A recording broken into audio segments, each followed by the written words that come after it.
আপনি সুদে টাকা নিছেন আখিরাতের আশায়? কথা বলেন না কেন? আপনি কিস্তিতে টাকা নিছেন আখিরাতের আশায়? জাহান্নাম থেকে বাঁচার আশায়? দুনিয়ার লোভে। আপনি এটা বুঝছেন আপনার ছেলেটা এখন আমি 12 লাখ টাকা দিলে এটা আমার একটা টাকা উপার্জনের মেশিন, আমি একটা মেশিন বইয়ে এলাম, এরপরে হেতে টাকা দিব। তা নাই তো বলেন, দুনিয়ার আশা ছাড়া, সম্পদের আশা ছাড়া বাড়ি করবেন, বিল্ডিং করবেন, জমি কিনবেন, সংসার চালাইবেন, বাজার সদাই খাইবেন, আপেল মালটা খাবেন, এই তো দুনিয়ায় হলো। তো আখেরাত? আখেরাত ভুলে গেলেন, বাবাও ভুলে গেলেন, সন্তানও ভুলে গেলেন।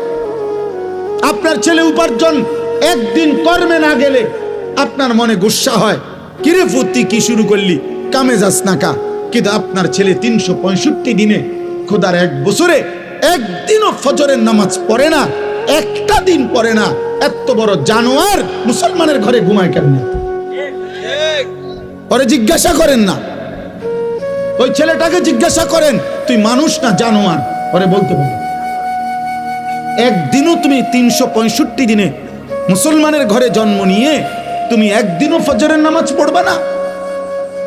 তোমার আল্লাহ নাই, তোমারে কেউ বানায় নাই, তুমি মাটির তলের থেকে বাইরিছ, তুমি আসমান থেকে পড়ে গেছো, তোমার কোনো সৃষ্টিকর্তা নাই, তিনি তোমার কাছে কিছু চায় না।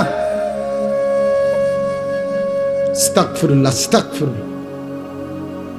তাহলে একটা বাবা বেনামাজি সন্তান ঘুমায়, ওমা বেড়ার কোনো চিন্তাই নাই, ওনার কোনো ফিকিরে নাই, ওনার ফিকির শুধু টাকা, চাকরি, ব্যবসা, দোকানদারি, বিদেশ, পয়সা, এই জীবন।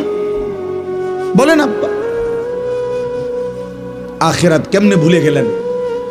আখেরাত যদি ভুলেও যান তো আখেরাত হবে না? কথা বলেন না?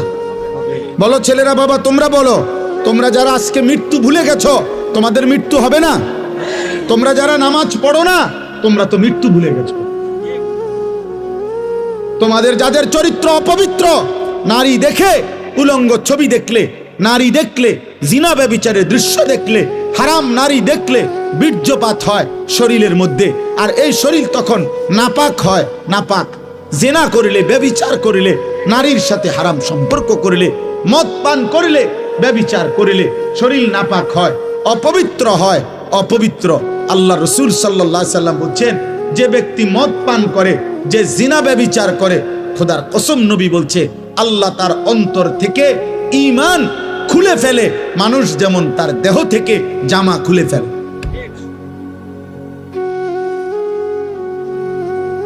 মান জানা ওয়া শারিবাল খামরা নাযা আল্লাহু মিনহুল ঈমান কামা ইয়াখলাউল ইনসানু আল কামিসা মিন রাসিহি। ঈমান খুলে ফেলে বেটা।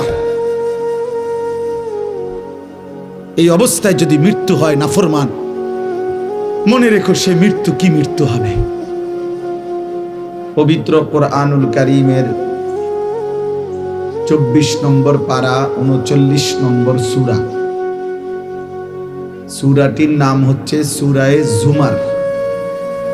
এই সূরার 53, 54, 55 এই 3টি আয়াত আমি আপনাদের সামনে তেলাওয়াত করেছি। ইনশাআল্লাহ এই 3টি আয়াতকে সামনে রেখে সামান্য কিছু কথা আমরা আরজ করতে চাই। আল্লাহ তাআলা আমাদেরকে তৌফিক দান করেন। শুরুতে 2টা কথা। 1 নম্বর কথা হলো, হাতে মোবাইল ধরে ভিডিও বা রেকর্ড করা যাবে না, এটা আমি স্পষ্ট নিষেধ করলাম।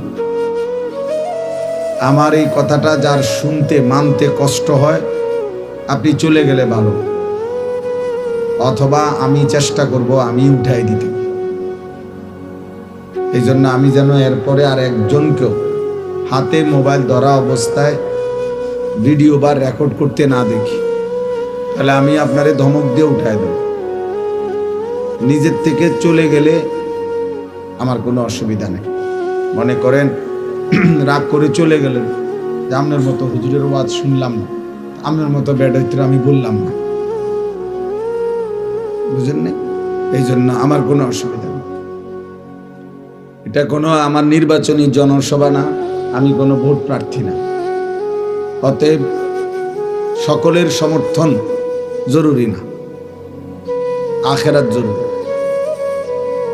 সবার সমর্থন জরুরি না, সবার সমর্থন কেউই কখনো পায় না, এটাই নিয়ম। পৃথিবীর কোন নবী রাসূলও তার নিজ জনগণ সকলের সমর্থন পায় না। পাইলে তো সবাই কালেমা পড়ত। অতএব এটা কোনো জরুরি কথা আল্লাহ বলেও না। আল্লাহ বলছেন তুমি হকের উপরে থাকো, না হক থেকে বাঁচো, আখেরাতের ফিকির করো। এবার তোমার সাথে কেউ থাকলেও অসুবিধা নাই, কেউ না থাকলেও তুমি দ্বীনের উপরে থাকো, এটা জরুরি। হাদিসের মধ্যে আছে হযরত হুযায়ফা রাদিয়াল্লাহু তাআলা আনহু, হুযায়ফা এই সাহাবীকে নবীজি বলছেন যে তুমি যদি ইসলাম মেনে চলার পথে, দ্বীন মানার ক্ষেত্রে, জীবন চলার পথে যদি কখনো এমন হয় যে তোমার সাথে আর কেউ নাই, রাসূলুল্লাহ সাল্লাল্লাহু আলাইহি সাল্লাম বলছেন প্রয়োজনে একা তোমার মাড়ির দাঁত দিয়ে গাছের গোড়ালি শিকড় কামড়াইয়া ধরবা, তারপরও দ্বীনের উপরে থাকো। এই যে আপনি তো একবার এনে উঠাইলেন, কয়বার ছবি উঠানো দরকার বলেন? আপনি এনে উঠাইছেন না কত? এখন এটাতে লাগান, স্ট্যান্ডে লাগান, নাহলে আপনি আনেন কোন স্ট্যান্ড, বাঁশ একটা কিনে আনেন ভাই, এটা জরুরি। আমার ডিস্টার্ব হয়, আমার কষ্ট হয়। 100 বার এখনো শোনেন, মনোযোগ দিয়ে, বরকত হবে ইনশাআল্লাহ। আল্লাহ আপনার বরকত দান করুন।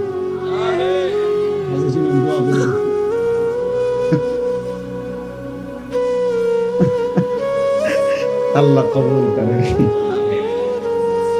ঠিক আছে, আমার কষ্ট হয়, মানে এটা নাড়াচাড়া করলে আমার দিল জমে, একাগ্রতা আসে, এই জন্য আমি এটা একটু কঠোর। মানে আমি আসলে মনোযোগ চাই, মনোযোগ হইলে বরকত হয়, দিল জমে আর কি, দিল জমে। এমনি মনে করেন বক্তা উঠলো নামলো, লোক হইল না হইল, বড় মাহফিল হইল ছোট মাহফিল হইল, এটা আসলে কোনো বিষয় না। মনে করেন আমারে 1 কোটি মানুষ চিনে, তো এতে কি আমার কবর আযাব মাপ? তো আমি এটা দিয়ে করব কি? আমারে মনে করেন 1 কোটি মানুষ চিনে, তো এতে আপনাদের কারো কবর আযাব মাপ? তাইলে কোনো ফায়দা নেই। আখিরাত দরকার, আখিরাত দরকার প্রত্যেকের, আমারও আপনাদের। যে মাঠে আপনারা দাঁড়াবেন ওই একই মাঠে আমরাও দাঁড়াবো। যার কাছে আপনারা হিসাব দিবেন আমরাও হিসাব দেব। ইয়াউমা ইয়াকুমুন নাসু লিরাব্বিল আলামিন, আল্লাহ তাআলা বলেন সেদিন সমস্ত মানুষ মহান আল্লাহ তাআলা রব্বুল আলামিনের সামনে দাঁড়িয়ে থাকবে হাসরের দিন। নবীজি সাল্লাল্লাহু আলাইহি ওয়াসাল্লাম বলছেন মাউদাউ কাদামিন, এই পাওটা রাখতে যেটুকু জায়গা মাটিতে, পায়ের তলা ঠিক এতটুকু জায়গায় শুধু প্রত্যেকে দাঁড়াবে। এর অতিরিক্ত 1 সুতা আগে বাড়তে পারবে না, পিছনেও যাইতে পারবে না, ডানেও না বামে, শুধু দাঁড়িয়েই থাকবে। এখন দাঁড়িয়ে থাকবে কতক্ষণ? সরেন 2-4 মিনিট, ঠিক না? প্রথম দিন 50,000 বছর। ফি ইয়াউমিন কানা মিকদারুহু 50,000 সানা, কোরআনুল কারীমের আয়াত। আল্লাহ বলছে প্রথম দিন, একদিন, হাসরের ময়দানের একদিন 50,000 বছর। এখন বলেন 50,000 সানা, 50,000 বছর। ভেবে দেখেন 50,000 বছর একদিন। এবার কতদিন চলবে হাসরের মাঠ সেটা একমাত্র মহান আল্লাহই জানে। তো যদি ধরেন একদিনে দাঁড়ায় থাকতে হয়, তাহলে আপনাকে ন্যূনতম 50,000 বছর দাঁড়ায় থাকতে হবে।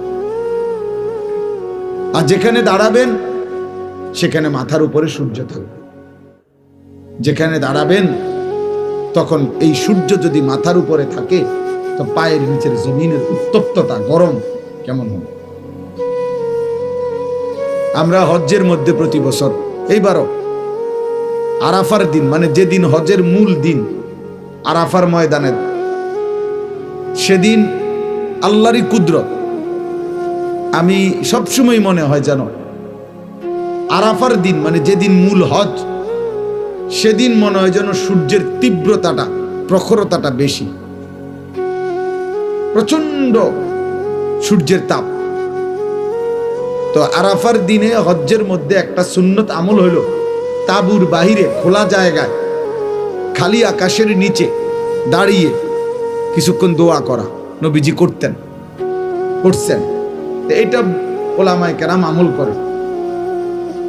তো এইবারও আপনার, অর্থাৎ এই 2-3 বার তাঁবুর থেকে বাইরে দুপুরবেলা হজ্জের সময় এই দাঁড়ায় 2 মিনিট, তা 5 মিনিট, 5-7 মিনিট দাঁড়াইতে গিয়ে মনে হয় যেন পাওটা পুইরা গেছে, একদম পুরো একেবারে মনে হয় যেন পাওটা পুড়ে গেছে সোজা।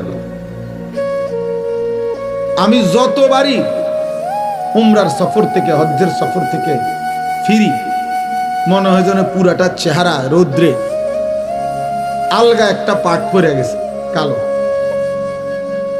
তাইলে এখনকার দুনিয়াতে পৃথিবী থেকে সূর্য কত দূরে, সেই সূর্যের তাপটাই যদি বেশি লাগে, যদি এত তীব্র অবস্থা হয়, তাইলে ভাইয়া মাথার উপরে আসলে পায়ের নিচের জমিনের উত্তপ্ততাটা কেমন? এবং সেখানে যদি এক দাঁড়ানোতে দাঁড়িয়ে থাকতে হয়, কোনো বসার কিংবা আকপিস করার সুযোগ নাই, এবং সেটা যদি হয় ন্যূনতম 50,000 বছর, তাহলে আপনি আমি হালাত কি হবে ভেবে দেখেন। এই জন্য আসলে বাস্তবতা হইল, কেউ যদি মনে করে যে আমি আখেরাত বুঝিয়ে না, তাহলে তো কোনো সমস্যা নাই। যেমন যে কোনো মেহনত করে না, তার কোনো ভুলে নাই, তার কোনো সমালোচনাই নেই। কারণ তার সমালোচনা একটাই, সে মেহনত করে না। কিন্তু যে কাজ করে তার অনেক সমালোচনা। তো যে মনে করে আখেরাত আমি বুঝিয়ে না, তার তো কোনো টেনশনই নেই। কিন্তু যে মনে করে আখেরাত হবে, আল্লাহর সামনে যেতে হবে, আল্লাহর মুখোমুখি হইতে হবে, আল্লাহ তাআলার কাছে হিসাব দিতে হবে, আমার জিন্দেগির বুঝ দিতে হবে, খোদার কসম তার চিন্তার কোনো শেষ নেই, তার চিন্তার কোনো শেষ নেই। কোরআনুল কারীমের মধ্যে আল্লাহ তাআলা বলছেন, ওয়াল্লাযীনা ইউতুনা মা আতাউ ওয়া কুলুবুহুম ওয়াজিলাতুন আন্নাহুম ইলা রাব্বিহিম রাজিউন। আল্লাহ বলেন, আমার প্রিয় বান্দা যারা, তারা আমার দেওয়া সমস্ত নিয়ামত, আমি যা দিয়েছি, শরীর, স্বাস্থ্য, জীবন, যৌবন, সুস্থতা, সম্পদ, অর্থবিত্ত, ক্ষমতা, প্রভাব প্রতিপত্তি, স্ত্রী, সন্তান, টাকা পয়সা, ঘর সংসার, সব আমি আল্লাহর পথে ব্যয় করে আমার প্রিয় বান্দা তারা। তবে সমস্ত কিছু, এই কথাটা খেয়াল করেন, সমস্ত কিছু আমার পথে, আমার নির্দেশনা মতে ব্যয় করার পরেও যাদের অন্তর সর্বদা আমি আল্লাহর সামনে আখেরাতে মুখোমুখি হবে, আমার কাছে আখেরাতে ফিরবে, এই ভয়ে কাঁপতে থাকে, তারা আমার প্রিয় বান্দা।